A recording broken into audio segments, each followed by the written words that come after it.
السلام علیکم جی. آج کا ہمارا جو ٹاپک ہے دیٹ از قانون شہادت آرڈر 1984. اور آج ہم لوگ اس کو ان ڈیٹیل دیکھیں گے کہ اس کا ہر آرٹیکل کیا کہتا ہے اور اس کا کیا مطلب ہے. تو جی یہ کیو ایس او 1984 کے ٹوٹل 166 آرٹیکلز ہیں، اور آج ہم جتنے میکسیمم کر سکیں گے آرٹیکلز اتنے کور کریں گے، باقی انشاءاللہ اگلے لیکچرز میں کمپلیٹ کریں گے. تو جی we will start up with article 1.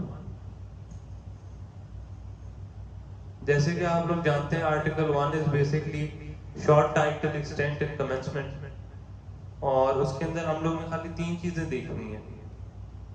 پہلی چیز ہے کہ وہ کہتا ہے جی کہ this order is not to be the Qanun Shahadat order. دوسری چیز ہے کہ دس از applicable to the whole of Pakistan. It is applicable to all judicial and quasi-judicial proceedings. یہ والا جو پوائنٹ ہے یہ ایک امپورٹنٹ پوائنٹ ہے کہ یہ ہر جوڈیشل اور quasi judicial proceedings دونوں میں applicable ہے. جو تیسری بات ہے کہ یہ کدھر applicable نہیں ہوتا. تو جو قانون شہادت آرڈر 1984 ہے وہ کسی آربیٹریٹر کے سامنے یا کسی آربیٹریشن پروسیڈنگ کے اندر اپلیکیبل نہیں ہوتا. تو یہ آرٹیکل 1 ہے جی، اور یہ بیسک سی چیز ہے خالی. آرٹیکل 2 کی طرف آتے ہیں ہم. آرٹیکل 2 بیسکلی ڈیفینیشن کے بارے میں ہے، اس میں ڈیفینیشن دی گئی ہیں، اور اس کے اندر کورٹ کی، ڈاکیومنٹ کی، ایویڈنس کی، فیکٹ کی، ان چیزوں کی ڈیفینیشنز دی گئی ہیں. جو کورٹ ہوتا ہے اس میں بڑا بیسک سا لکھا ہوا ہے اس کے اندر کہ کورٹ انکلوڈز آل ججز ایکسیپٹ آربیٹریٹرز. اس میں بھی اس نے آربیٹریٹرز کو ایکسکلوڈ کر دیا. پھر جی ڈاکیومنٹس کی باری آتی ہے. ڈاکیومنٹس کوئی بھی ایسی چیز، سبسٹنس، کوئی بھی ایسی چیز ہو جو by means of letters, figures یا mark for the purpose of recording any matter, اس چیز کو ہم ڈاکیومنٹ کہتے ہیں کہ جی یہ ڈاکیومنٹ ہے. کوئی بھی چیز ہو سکتی ہے، لیٹر ہو سکتا ہے، کوئی فگرز کے تھرو ہو سکتی ہے، کوئی مارکس کے تھرو جو ریکارڈنگز ہیں اس کو ہم ڈاکیومنٹ کہتے ہیں. پھر جی ایویڈنس کی باری آتی ہے. ایویڈنس 2 قسموں کے ہوتے ہیں. ایک ہوتا ہے اورل ایویڈنس، دوسرا ہوتا ہے ڈاکیومنٹری ایویڈنس. اورل ایویڈنس جو ہے that is basically a statement by the witness. Statement by the witness کا مطلب ہے جب کوئی گواہ عدالت میں آ کے کوئی بیان دیتا ہے اس کو ہم کہتے ہیں یہ ایک اورل ایویڈنس ہے. اب ڈاکیومنٹری ایویڈنس کیا ہوتا ہے؟ Any document given in the court، یعنی کہ کوئی بھی لیٹر، جس طرح میں نے ڈیفینیشن تھی، کوئی بھی لیٹر یا کوئی ایویڈنس جو ہے وہ ڈاکیومنٹری فارم میں اگر عدالت میں دیا جاتا ہے اس کو کہتے ہیں ڈاکیومنٹری ایویڈنس. پھر جی ہماری آرٹیکل 2 کی آخری ڈیفینیشن ہے فیکٹ. فیکٹ کیا ہوتا ہے؟ Fact is basically anything capable of being perceived by senses. جس طرح کہ میں نے کسی کو یہ کہتے سنا اور اس کے بعد یہ چیز ہوئی، تو وہ کسی کو کہتے ہوئے سننا جو ہے it is basically a sense. سننا از اے سینس، تو وہ فیکٹ کنسیڈر ہوگا.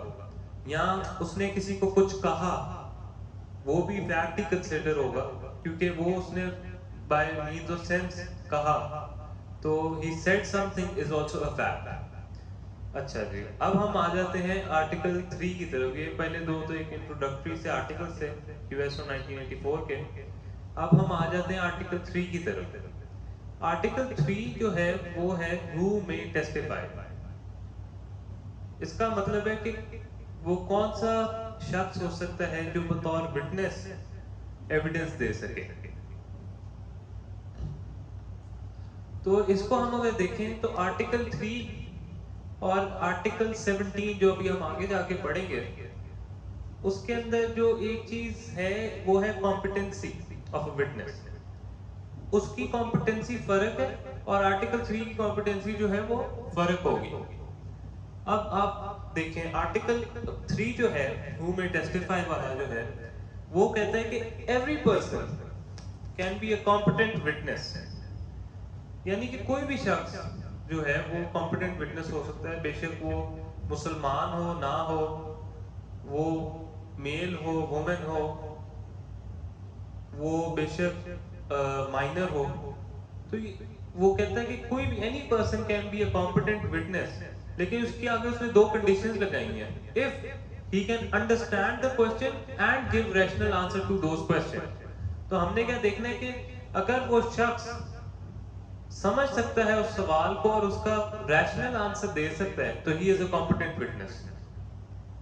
نمبر 2 بات جو اسی آرٹیکل کے اندر آتی ہے وہ ہے کہ جو ایک پرجر ہوتا ہے، یعنی کہ وہ بندہ جو کسی نے untrue statement کورٹ میں دی ہو، that person cannot be a competent witness under the competency level of Article 3.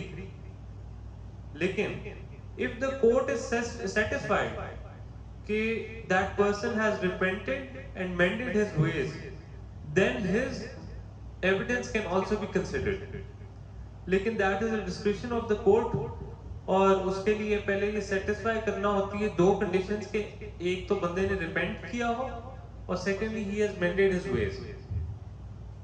ٹھیک ہے جی، تیسری چیز جو اسی آرٹیکل کے اندر آتی ہے وہ ہے کہ a lunatic can also be a competent witness، لیکن اس کی ایک شرط ہے کہ he should understand the question and give rational answers to it. But if due to his lunatic behavior he cannot understand and give the rational answer to his questions, then he is not a competent witness. تو وہ یہ چیزیں جو ہیں 2 situations میں یہ conditions ہیں، لیکن آپ نے جو بیسکلی چیز سمجھنی ہے اور یاد رکھنی ہے وہ ہے that the person is a competent witness under Article 3 if he can understand the question and give rational answer to that question۔ ٹھیک ہے جی، فردر ہم لوگ دیکھیں اگر تو آرٹیکل 4 سے لے کے آرٹیکل 14 تک یہ بیسکلی ہیں جی پریویلیج کمیونیکیشن یا پروٹیکٹڈ کمیونیکیشن۔ اب ہم ان کو پریویلیج یا پروٹیکٹڈ کمیونیکیشن کیوں کہتے ہیں؟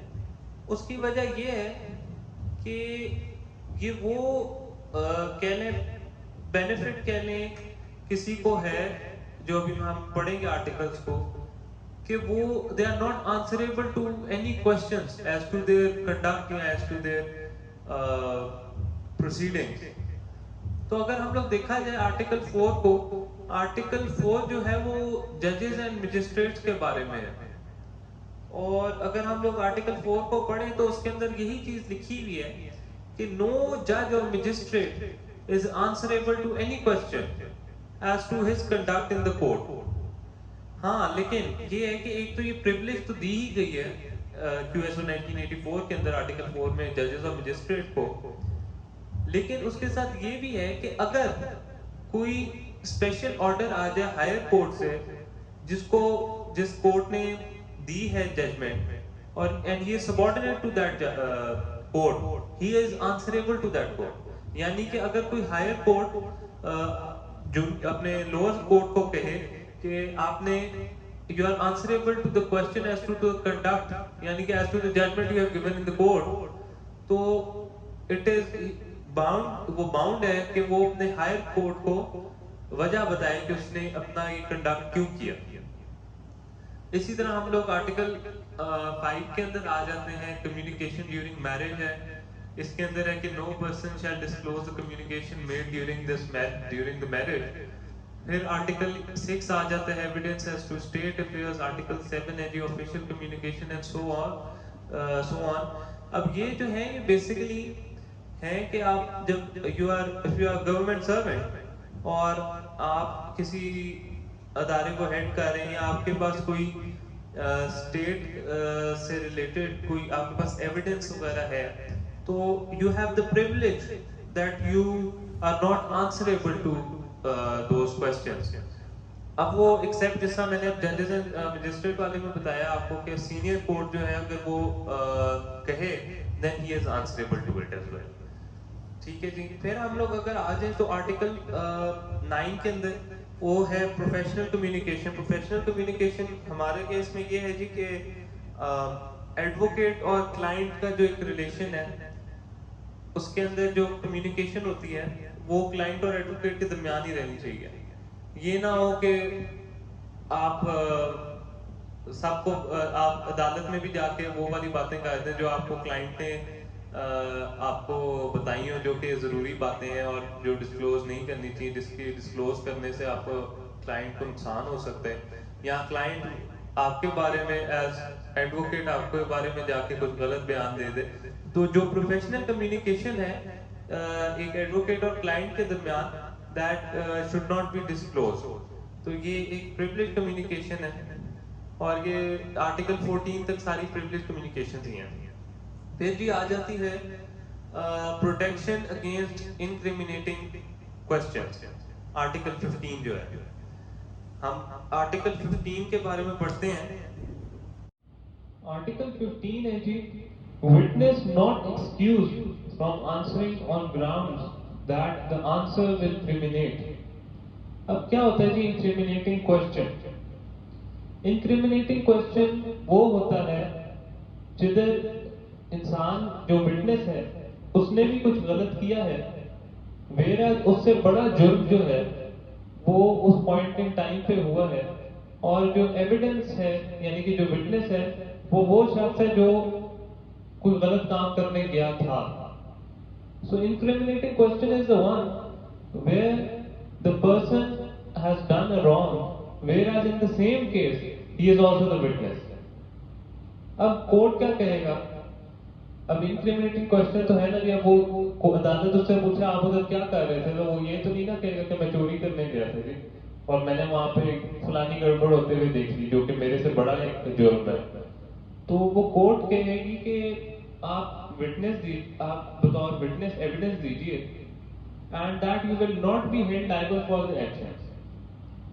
تو یہ اس کو ایک ایکسکیوز سا مل جاتا ہے کہ آپ اپنے جو جس آنسر سے آپ کریمنیٹ ہو جائیں گے اس سے کورٹ آپ کو بچا لیتا ہے کہ آپ وٹنس ضرور بنے, ایویڈنس بھی آپ صحیح دیں, اور آپ کو آپ کے جرم کی سزا نہیں دی جائے گی. پھر جی آرٹیکل 16 آ جاتا ہے اکمپلیس کا. اکمپلیس کیا ہوتا ہے جی؟ اکمپلیس بیسیکلی ہوتا ہے شریک جرم, پارٹنر ان کرائم. اب accomplice can be a competent witness, لیکن حدود کے کیسز میں اکمپلیس جو ہے وہ کمپیٹنٹ وٹنس نہیں ہو سکتا.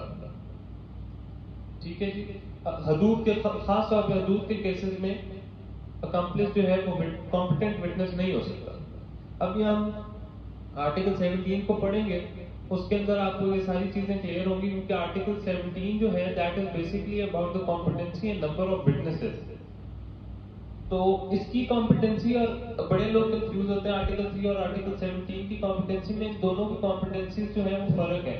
آرٹیکل 3 کی جو کمپیٹنسی تھی that was in regards to the person should understand the question and give rational answers to those questions, whereas article 17 کی جو competency ہے that is that it should be determined by as what is stated in the Quran and the Sunnah. ٹھیک ہے جی. اب اس کے اندر میں آپ کو اگر بتاتا چلوں تو کوئی تقریباً 5 چیزیں ہیں جو ہم لوگ آرٹیکل 17 کے اندر دیکھیں گے, اور کیونکہ میں نے ابھی حدود کیسز کا ذکر کیا تو ہم اسی سے شروع کرتے ہیں کہ حدود کے کیسز کے اندر جو وٹنس ہے اس کو یہ جو ریکوائرمنٹس ہیں ان پہ پورا اترنا پڑے گا to be a competent witness. پہلی بات تو یہ ہے کہ جی ہی شوڈ بی اے میل. دوسری بات یہ حدود کیسز کی میں بات کر رہا ہوں, پہلی چیز تو یہ کہ ہی شوڈ بی اے میل, دوسری بات ہی شوڈ بی این ایڈلٹ, تیسری بات ہی شوڈ بی اے مسلم, اور چوتھی بات تزکیۃ الشعور. تزکیہ الشعور کیا ہوتا ہے جی؟ تزکیہ الشعور کو اس بندے کو کہتے ہیں جس طرح کہ پاکیزہ گواہ, جس نے کبھی جرم نہ کیا ہو, اس کو تزکیہ الشعور کہتے ہیں. تو کیا چیزیں ہوں گی جی حدود کیسز کے اندر؟ To be a competent witness male کا ہونا ضروری ہے, ایڈلٹ ہونا ضروری ہے, مسلمان ہونا ضروری ہے, اور تزکیۃ الشعور ہونا ضروری ہے. یہ 4 ریکوائرمنٹس ہیں. پھر اگر زنا یا زنا بالجبر کا آ جاتا ہے کوئی سینیریو، تو اس کے اندر جو نمبر آف وٹنسز ریکوائرڈ ہے وہ ہے 4 وٹنسز، اور باقی جو حدود کے کیسز ہیں ان میں 2 وٹنسز کی ریکوائرمنٹ ہے. اچھا جی، اب اس کے اندر ہم لوگ دیکھیں ایک اور بات، وہ ہے فائنینشیل میٹرز. اب فائنینشیل میٹرز کسی بھی قسم کے ہو سکتے ہیں، جیسا کہ پارٹنرشپ ڈیلز ہو گئی، سول میٹرز ہو گئے، یہ سب فائنینشیل میٹرز میں ہی کنسیڈر کیے جاتے ہیں. اور اس کے اندر جو وٹنسز ہیں وہ یا تو 2 میل ہونے چاہیے یا 1 میل اینڈ 2 فیمیل، یعنی کہ 1 مرد اور 2 خواتین ہونی ضروری ہیں. تو فائنینشیل میٹرز کے اندر ہوگی یا تو 2 میل یا 1 میل اینڈ 2 فیمیل، یہ 2 میں سے جو بھی سینیریو ہو جائے وہ ایکسیپٹیبل ہوتا ہے. اب کوئی اگر کرمنل میٹر، ویسے کوئی کرمنل میٹر آ گیا ہے، اس کے اندر ایک ہی وٹنس کی ریکوائرمنٹ ہے، اور وہ ہے کہ بے شک وہ میل ہو یا فیمیل ہو، مسلم ہو یا نان مسلم ہو، دیٹ ڈزنٹ میٹر، بہرحال ایک وٹنس ہونا ضروری ہے کرمنل میٹرز کے اندر. اب ہم دیکھیں اگر تو اس کے اندر آپ کو آرٹیکل 17 کے اندر بتایا جا رہا ہے کہ ہر سچویشن میں کس کس قسم کے وٹنسز کی ریکوائرمنٹس ہیں. ویئر آرٹیکل 3 کے اندر کمپٹنسی خالی کیا تھی؟ To understand the question and give rational answers to them. ادھر حدود کے کیس ہیں جس طرح اس کے اندر میل ہونا ضروری ہے، اڈلٹ ہونا ضروری ہے، مسلمان ہونا ضروری ہے، اور تزکیہ الشہود ہونا ضروری ہے. پھر حدود کیسز ہیں، اس کے اندر 2 وٹنس کی ضرورت ہے. پھر زنا یا زنا بالجبر کے کیسز ہیں، اس میں 4 وٹنسز کی ضرورت ہے. فائنینشیل میٹر یعنی کہ کوئی بھی سول میٹر ہے، اس کے اندر یا تو 2 میل ہو یا تو 1 میل اور 2 فیمیل ہو. پھر اگر کوئی کرمنل میٹر آ جاتا ہے، اس کے اندر ایک ہی وٹنس کی ضرورت ہے، اور وہ بے شک میل ہو، فیمیل ہو، مسلمان ہو یا نہ ہو، وہ میٹر نہیں کرتا. اچھا جی، اب ہم لوگ کیو ایس او 1984 کے چیپٹر 3 کی طرف آتے ہیں. چیپٹر 3 جو ہے وہ بیسیکلی ریلیونسی آف فیکٹس کے بارے میں ہے. ہم اس کو بھی آج کور کر لیتے ہیں. تو بیسیکلی آرٹیکل 18 جو ہے، evidence may be given of fact in issue and relevant facts. اب فیکٹ کی اگر ہم لوگ ڈیفینیشن دیکھیں جو کہ ہم نے آرٹیکل 2 میں پڑھی تھی، وہ ہے کہ anything capable of being perceived by senses is facts. ٹھیک ہے جی. تو جو آرٹیکل ہمارا ہے 18، اس کے اندر ہے جی کہ evidence can be given in regards to either fact in issue and relevant fact. اب اس میں 3 قسمیں ہوتی ہیں فیکٹس کی، جن میں سے 2 تو میں ابھی بول ہی چکا ہوں. ایک تو ہوگی فیکٹ اینڈ ایشو، دوسری ہوگی ریلیونٹ فیکٹ. تیسری جو ہے اس کا نام ہے ارریلیونٹ فیکٹ. اب فیکٹ اینڈ ایشو کیا ہوتا ہے؟ بیسیکلی فیکٹ اینڈ ایشو ہوتا ہے کہ جو وٹنس ہے وہ آ کے بولے کہ جی ایگزیکٹلی یہ ہوا تھا، جس دن کرائم ہوا اسی دن اسی وقت یہ سب کچھ ہوا تھا. مثلا کہ میں نے اس کو یہ کرتے ہوئے دیکھا اس ٹائم پہ اتنے بجے اس دن. اب وہ چیز جو ہے وہ جو کرائم کا ہوا وہ اس دن کے ساتھ میچ بھی کر رہی ہوگی. اسے ہم کہتے ہیں کہ fact and issue. Exactly what happened وہ آ کے کوئی وٹنس جو ہے وہ اسٹیٹ کرتے ہیں، اس کو ہم کہتے ہیں فیکٹ اینڈ ایشو ہوا. پھر ریلیونٹ فیکٹ کیا ہوتا ہے؟ ریلیونٹ فیکٹ ہوتا ہے other factors that lead to the crime. اب یہ ہوتا ہے جی other factors that lead to the crime جو ہے وہ تو پھر کسی بھی وقت ہو سکتے ہیں، کسی بھی دن ہو سکتے ہیں، اس کرائم سے کچھ دن پہلے بھی ہو سکتے ہیں. تو یہ چیز میٹر نہیں کرتی کہ کب ہوئے یا کس طرح ہوئے.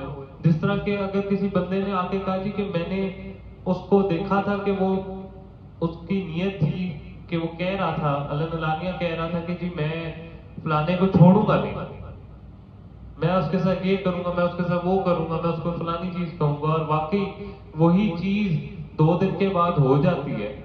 تو یہ جو ساری فیکٹس تھے کہ اس نے یہ حرکت کی، اس نے فلانی چیز کہا، یہ ساری چیزیں جو ہیں یہ ریلیونٹ فیکٹ بن جاتی ہیں. کہ اور ریلیونٹ فیکٹ کسی بھی ٹائم پہ اس کرائم سے پہلے بھی ہو سکتا ہے.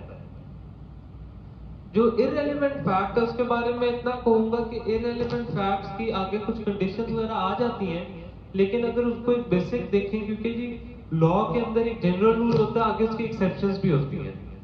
تو یہ ہے کہ فار دا ٹائمنگ اتنا سمجھ لیجیے کہ irrelevant fact need not to be proved. باقی ہم آگے چلیں گے تو آپ کو سمجھ آتی رہے گی کہ اس میں کیا کیا اور چیزیں ہیں جس کی تھرو ہم اس کو irrelevant چیز کو بھی ریلیونٹ بنا سکتے ہیں. پھر آ جاتا ہے جی article 19, relevancy of facts forming part of some transaction. اس آرٹیکل کے اندر جو ریلیونٹ تھنگس ہیں ان کی ایک لسٹ دی گئی ہے, اور اس آرٹیکل 19 کو ریس جسٹے کے بارے میں کہا جاتا ہے کہ جی یہ ریس جسٹے ہے, اور ریس جسٹے کا مطلب ہوتا ہے کلوزلی کنیکٹڈ. ٹھیک ہے جی. تو اس کے اندر اس آرٹیکل کے اندر ایک لسٹ دی گئی ہے جو کہ ریلیونٹ تھنگس کے بارے میں ہے. پھر آگے آ جاتا ہے جی آرٹیکل 21, آرٹیکل 21, اس کے اندر ہے جی موٹیو, پریپریشن اینڈ پریویس اور سبسیکوینٹ کنڈکٹ. وہی والی بات ہوگی کہ کسی نے کوئی جرم کیا تو اس کے پیچھے اس چیز کا مقصد کیا تھا, یا مقصد نہیں تو اس کے لیے اس نے کیا کیا تیاریاں کی, اور کس طرح سے اس تیاری کو یا اس موٹیو کو that lead to the crime. ٹھیک ہے نا, جو بھی پریویس ایکٹ ہے that lead to the crime, وہ بیسیکلی اس آرٹیکل کے اندر بتایا گیا ہے کہ آپ اگر اس کا بیئر ایکٹ بھی پڑھیں گے آپ کو ایزیلی سمجھ آ جائے گی کہ یہ چیزیں جو ہیں کیا نام ہوتا ہے, ایک تو موٹیو اور اوپر سے انٹینشن, یعنی کہ موٹیو ہوگی وجہ اور انٹینشن ہوگی ارادہ کرنا. تو یہ چیزیں بھی جو ہے یہ ریلیونٹ ہو سکتی ہیں جب کوئی کرائم ہوتا ہے اس کو بتانے کے لیے. پھر اگر ہم لوگ آگے دیکھیں تو اگلے آرٹیکلز میں آئیڈینٹیفیکیشن پریڈ کا بھی ذکر ہوتا ہے, اور پھر آگے اگر ہم لوگ دیکھیں تو آرٹیکل 24(2) میں پلی آف ایلیبائی کا ذکر ہے. پلی آف ایلیبائی کا مطلب ہوتا ہے ایلس ویئر, اور جو پلی آف ایلیبائی ہے وہ بیسیکلی ہوتا ہے کہ the irrelevant fact becomes relevant. یعنی کہ, اور اس میں چلے میں دو اور چیزیں پہلے ہی بتا دیتا ہوں تاکہ معاملہ کلیئر ہو جائے, کہ جو پلی آف ایلیبائی ہے وہ ایکیوزڈ لے سکتا ہے, جس پہ الزام لگایا گیا ہو وہ لے سکتا ہے, اور یہ خالی کرمنل کیسز میں ہوتا ہے, سول کیسز میں پلی آف ایلیبائی نہیں ہوتا. اب میں آپ کو ایک ایگزامپل چھوٹی سی دے دیتا ہوں کہ فرض کریں کسی کے اوپر کوئی مقدمہ ہوتا ہے کسی بھی چیز کا, کرمنل میٹر کا, تھیفٹ ہو جائے, خواہ وہ مرڈر ہو جائے یا جو مرضی, اور وہ بندہ کہتے ہیں کہ جناب وہ عدالت میں آ کے کہتے ہیں کہ میں نے تو جی جو یہ فیکٹ میں لکھا گیا ہے کہ میں نے یہ چوری کی اور یہ چوری لاہور میں ہوئی, ویئر ایز میں تو اسی ڈیٹ کو میں تو ملک میں ہی نہیں تھا, یہ شہر میں ہی نہیں تھا. تو وہ جو ہوگی بات جو ہے وہ جب عدالت اس کی آگے وجوہات پوچھے گی اور ان کی بیسس وغیرہ کو پوچھے گی تو اس کے اندر پھر یہ پلی آف ایلیبائی کا ذکر آئے گا کہ جی irrelevant فیکٹ جو ہے, یہ تو ایک irrelevant سی بات ہے نا کہ جی میں کہ جی جرم لاہور میں ہو رہے ہیں اور سارے فیکٹس وغیرہ جو ہیں وہ ان کے خلاف جا رہے ہیں ایکیوز کے, اور ایکیوز آ کے کہہ رہا ہے کہ میں تو جی اس دن لاہور میں تھا ہی نہیں, میں تو شہر یا ملک سے ہی باہر تھا اس دن, تو میں کس طرح یہ چوری یا مرڈر جو بھی ہے میں کس طرح کر سکتا ہوں. تو یہ irrelevant fact will become relevant کہ بھائی وہ کس طرح جرم کر سکتے ہیں جب وہ تھا ہی نہیں ملک کے اندر یا شہر کے اندر. تو وہ جو ہے اگر پروف کر سکے تو یہ پلی آف ایلیبائی انڈر آرٹیکل 24(2) لی جا سکتی ہے, جس کے اندر irrelevant fact بھی جو ہے وہ ریلیونٹ بن جائے گا, اور پھر آگے جس طرح پروسیڈنگ چلتی ہے اس کے مطابق فیصلہ ہوگا. اچھا جی, یہ ہو گئی ساری چیزیں. آگے اگر ہم لوگ دیکھیں تو آرٹیکل 30 آ جاتا ہے. آرٹیکل 30 از اباؤٹ ایڈمیشن, آگے پھر کنفیشن کا بھی ذکر ہوگا, لیکن اس میں آپ کو ایک چیز بتاتا چلوں کہ ابھی ہم اس کو فردر جو ہے وہ اگلے لیکچرز میں پڑھیں گے ایڈمیشن اور کنفیشن کو, لیکن آپ جب یہ چیز جو باتیں میں نے ابھی بتائی اگر آپ ان کو سمجھیں اور اس کے بعد بیئر ایکٹ کو پڑھیں گے, آئی ہوپ آپ کو بہت اچھی طرح سے چیزوں کی سمجھ آئے گی, بلکہ کافی بہتر سمجھ آئے گی. تو انشاءاللہ آرٹیکل 30 سے آنورڈز ہم اگلے لیکچر میں کنٹینیو کریں گے. اللہ حافظ.